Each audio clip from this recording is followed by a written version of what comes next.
Hello guys, welcome to our channel literature inside தமிழில். இன்னைக்கு நம்ம பார்க்க போற summary Chemmeen. Author name Thakazhi Sivasankara Pillai. இவங்க 17th of April 1912 to 10th of April 1999 வரை வாழ்ந்த ஒரு ஃபேமஸ் மலையாளம் ரைட்டர். தகழி அப்படிங்கிறது அவர் பிறந்த வில்லேஜ். மலையாளம்ல நிறைய ஒர்க்ஸ் எழுதியிருக்காரு. இந்த நாவல் செம்மீன் 1956ல பப்ளிஷ் பண்ணப்பட்டிருக்கு. செம்மீன் அப்படிங்கிறதுக்கான மீனிங் த ப்ரான்ஸ். இந்த நாவல் சாகித்யா அகாடமி அவார்ட் 1957ல வின் பண்ணிருக்கு. இந்த ஸ்டோரிய மலையாளம்ல மூவியா எடுத்திருக்காங்க. அந்த மூவிக்குமே பெஸ்ட் ஃபீச்சர் ஃபிலிம் அவார்ட் கொடுத்திருக்காங்க. கோஸ்டல் ஏரியாஸ்ல இருக்கக்கூடிய அந்த மக்களுடைய லைஃப் ஸ்டைல் எப்படி இருக்கு அப்படிங்கறத இந்த நாவல்ல பார்க்கலாம். இப்போ அந்த பிளேயுடைய மெயின் கேரக்டர்ஸ் பார்த்துடலாம். கருத்தம்மா, இவங்க தான் அந்த கதையுடைய ஹீரோயின். லவ் அண்ட் டியூட்டி இது ரெண்டுத்துக்கும் நடுவுல மாட்டிட்டு ரொம்ப கஷ்டப்படுவாங்க. பாரிக்குட்டி, கருத்தம்மாவுடைய லவ்வர், லாயல் அண்ட் சின்சியரானவர். பழனி, கருத்தம்மாவுடைய ஹஸ்பண்ட், ஒரு பிரேவ் ஃபிஷர்மேன். செம்பங்குஞ்சு, கருத்தம்மாவுடைய ஃபாதர், பேராசை பிடிச்சவர். சக்கி, கருத்தம்மாவுடைய மதர். பஞ்சமி, கருத்தம்மாவுடைய தங்கச்சி. நல்ல பெண்ணு, கருத்தம்மாவுடைய ஃப்ரெண்ட். அந்த வில்லேஜ்ல நடக்கிற எல்லா நியூஸையும் இவ தான் கருத்தம்மா கிட்ட வந்து சொல்லுவா. Now let's get into the summary. கேரளால கோஸ்டல் ஏரியால ஒரு ஃபிஷிங் வில்லேஜ். அங்க இருக்க பீப்புள் எல்லாம் கடலை ஒரு காடஸா பார்ப்பாங்க. கடல் அம்மா அப்படின்னு சொல்லுவாங்கல்ல, அந்த மாதிரி ஒரு தெய்வமா பார்த்துட்டு வந்தாங்க. அவங்களுக்குள்ள ஒரு நம்பிக்கை இருந்தது. என்னன்னா, இந்த கடல் அம்மா தான் நம்மள ப்ரொடெக்ட் பண்றாங்க அப்படின்னு. அங்க இருக்க ஃபிஷர்மேன் எல்லாரையும் அவங்க ஒய்ஃப் மூலயமா ப்ரொடெக்ட் பண்றாங்களாம். எப்படின்னா, அவங்களுடைய ஒய்ஃப் லாயலா இருந்தா ஃபிஷிங்க்கு போகும்போது அந்த கடல் வந்து அவங்கள பாதுகாக்கும். ஒய்ஃப் அவங்களுக்கு லாயலா இல்லை அப்படின்னா அவங்க அந்த கடல்ல இறந்துருவாங்க அப்படின்னு இந்த அங்க வாழ்ற மக்கள் எல்லாம் ரொம்ப ஸ்ட்ராங்கா பிலீவ் பண்றாங்க. அந்த வில்லேஜ்ல ஒரு ஃபேமிலி இருப்பாங்க. செம்மங்குஞ்சு அப்பா, சக்கி அம்மா. இவங்களுக்கு 2 பிள்ளைங்க. ஃபர்ஸ்ட் பொண்ணு பேரு கருத்தம்மா, ரொம்ப பியூட்டிஃபுல்லான உமன். செகண்ட் பொண்ணு பேரு பஞ்சமி. இவங்க கொஞ்சம் வறுமையில இருக்க ஃபேமிலி.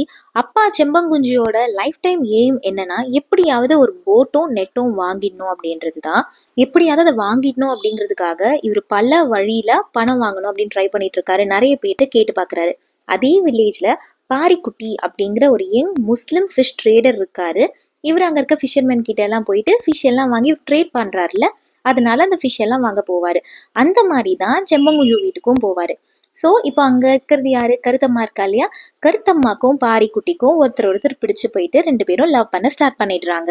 இந்த சமயத்துல கருத்தம்மாவுடைய அப்பா பாரிக்குட்டி கிட்ட கடன் கேட்கிறாரு, போட்டும் நெட்டும் வாங்குறதுக்காக. தான் லவ் பண்ற பொண்ணுடைய அப்பாவாச்சே அப்படிங்கிறதுக்காக பாரிக்குட்டியும் தான் சக்திக்கு மீறி அவருக்கு பணம் கொடுக்கறாரு. ஏன்னா எப்படியாவது கருத்தம்மாவை நமக்கு கல்யாணம் பண்ணி வச்சிருவாங்க அப்படிங்கிற நம்பிக்கையில இவரும் கொடுக்கறாரு. செம்பங்குஞ்சுவும் போட்டு நெட் எல்லாம் வாங்குறாரு.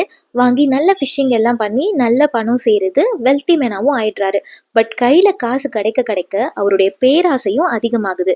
இன்னும் நிறைய பணம் சம்பாதிக்கணும், இன்னொரு போட் வாங்கணும், இன்னும் நல்லா ரிச் ஆகணும் அப்படிங்கிறதுலதான் அவருடைய எண்ணம் இருக்கே தவிர பாரிக்குட்டி கிட்ட வாங்கின பணத்தை ரிட்டர்ன் பண்ணணும் அப்படின்னு அவருக்கு தோண மாட்டேங்குது. பாரிக்குட்டி இதனால ரொம்பவே கஷ்டப்படுறாரு. இந்த சமயத்துல பாரிக்குட்டியும் கருத்தம்மாவும் லவ் பண்ற விஷயம் அவங்க வீட்டுக்கு தெரிய வருது. கருத்தம்மா கிட்ட அவங்க அம்மா அட்வைஸ் பண்றாங்க. என்னன்னா, பாரிக்குட்டி வேற ஒரு சமூகத்தை சார்ந்தவன், அவனெல்லாம் கல்யாணம் பண்ணி வைக்க முடியாது.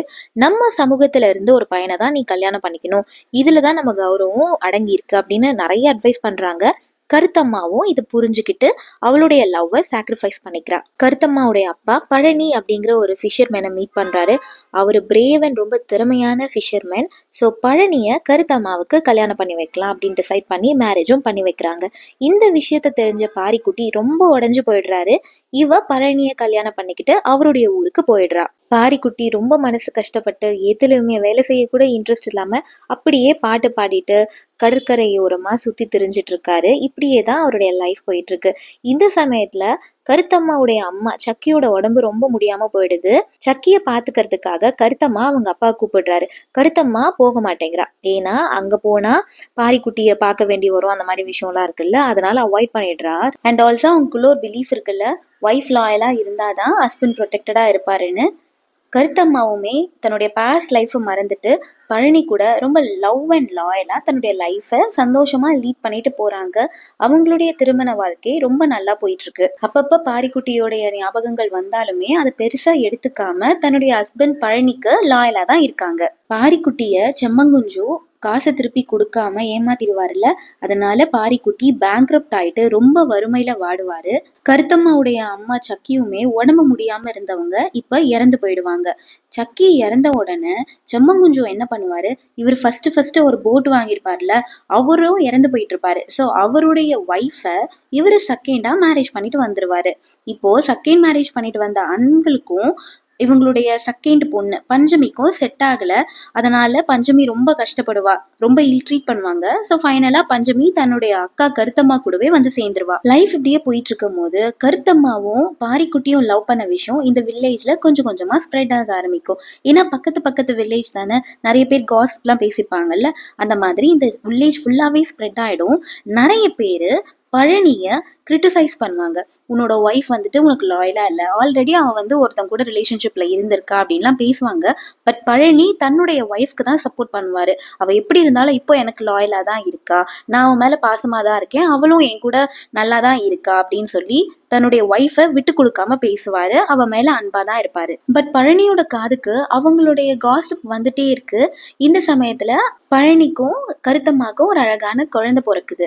பட் அவங்க கூட இருக்க அந்த ஃபிஷர்மேன்லாம் பழனிய அவங்க கூட ஃபிஷிங்க்கு போட்ல கூட்டிட்டு போறது கிடையாது. ஏன்னா அவங்க என்ன நினைக்கிறாங்க, பழனியோட ஒய்ஃப் கருத்தம்மா வந்து அவனுக்கு லாயலா இல்லை. ஸோ இந்த கடல் அவனை பழி வாங்குறதா நினைச்சு அந்த போட்டை கவுத்துருச்சுன்னா அதனால இவங்களுக்கும் ஆபத்து இல்லையா. ஸோ அதனால பழனியை அவாய்ட் பண்ணிட்டு போயிடுறாங்க. யாருமே பழனியை ஃபிஷிங்க்கு கூட்டிட்டு போறது கிடையாது. இதனால பழனி ரொம்பவே எஃபெக்ட் ஆகுறாரு. ஒரு நாள் கருத்தம்மாவுடைய ஃப்ரெண்டு நல்ல பெண்ணும் அவ வீட்டுக்கு போறா. 2 பேரும் பேசிட்டு இருக்காங்க. பேசிட்டு இருக்கும் போது அந்த வில்லேஜ்ல இருக்க எல்லாரும் எப்படி இருக்காங்கன்னு விசாரிச்சுட்டு இருப்பா கருத்தம்மா. அவளை கண்ட்ரோல் பண்ணிக்க முடியாம என்ன கேட்பானா, பாரிக்குட்டி எப்படி இருக்காரு, அவர் என்ன பண்ணிட்டு இருக்காருலாம் கேட்பா. கரெக்டா இவ இப்படி கேட்கும் போது வீட்டுக்குள்ள பழனி வந்துடுவாரு. இதை கேட்ட உடனே பழனிக்கு செம்ம கோவம் வந்துடும். திட்ட ஆரம்பிச்சிருவாரு. நீ எனக்கு லாயலா இல்லை, இன்னும் நீ வந்து பாரிக்குட்டியோட ஞாபகத்துல தான் இருக்க, இந்த குழந்தை கூட என்னோடது கிடையாது, பாரிக்குட்டியோடது தான் இருக்கும் அப்படின்னு சொல்லி பயங்கரமா அவளை ரொம்ப அசிங்கப்படுத்தி பேசிடுவாரு. பயங்கரமா திட்டிட்டு ரொம்ப கோவமா ஃபிஷிங்க்கு போட் எடுத்துட்டு போயிடுவாரு. ஆக்சுவலா அந்த சமயத்துல புயல் மழையா இருக்கும். அதை கூட அவர் கன்சிடர் பண்ணாம இவர் வந்து கடலுக்குள்ள போயிடுவாரு. கருத்தம்மா நிறைய எக்ஸ்பிளைன் பண்ணுவா, இல்ல நான் அப்படிலாம் கிடையாது, நான் உங்களுக்கு தான் உண்மையா இருக்கேன் அப்படின்னு சொல்லி. பட் அதை கேட்கிற சூழ்நிலையில இப்போ பழனி இல்ல, அவர் கோவமா வெளியே போயிடுவாரு. கருத்தம்மா வீட்டுல ஃபீல் பண்ணி அழுதுட்டே இருப்பான். இந்த சமயத்துல பாரிக்குட்டி அப்படியே பாட்டு பாடிட்டே சீஷோர் பக்கமா நடந்து நடந்து கருத்தம்மாவுடைய வீட்டு பக்கமாவே வந்துருவான். இப்போ லவ்வர்ஸ் 2 பேரும் மீட் பண்ணிப்பாங்க. பாரிக்குட்டியும் கருத்தம்மாவும் மீட் பண்ணிக்கிறாங்க. இப்போ அவங்களுக்கு பாஸ்ட் அந்த லவ் லைஃப் எல்லாம் ஞாபகம் வரும். இப்போ அவங்க 2 பேரும் டைம் ஸ்பெண்ட் பண்ணுவாங்க. நெக்ஸ்ட் டே மார்னிங் கரையோரத்துல பழனி இறந்து போயிருப்பான். அதுக்கு பக்கத்திலேயே கருத்தம்மாவும் பாரிக்குட்டியும் ஒருத்தர் கை ஒருத்தர் பிடிச்சிட்டு இறந்து போயிருப்பாங்க. ஆக்சுவலா என்ன நடந்திருக்கும்னா, புயல் டைம்ல தானே பழனி போட் எடுத்து கடலுக்குள்ள போனா, ஸோ அந்த புயல்ல மாட்டி பழனி இறந்து போயிட்டு இருப்பாரு. இவங்க 2 பேரும் லவ்வர்ஸ் வந்து மீட் பண்ணிப்பாங்கல்ல.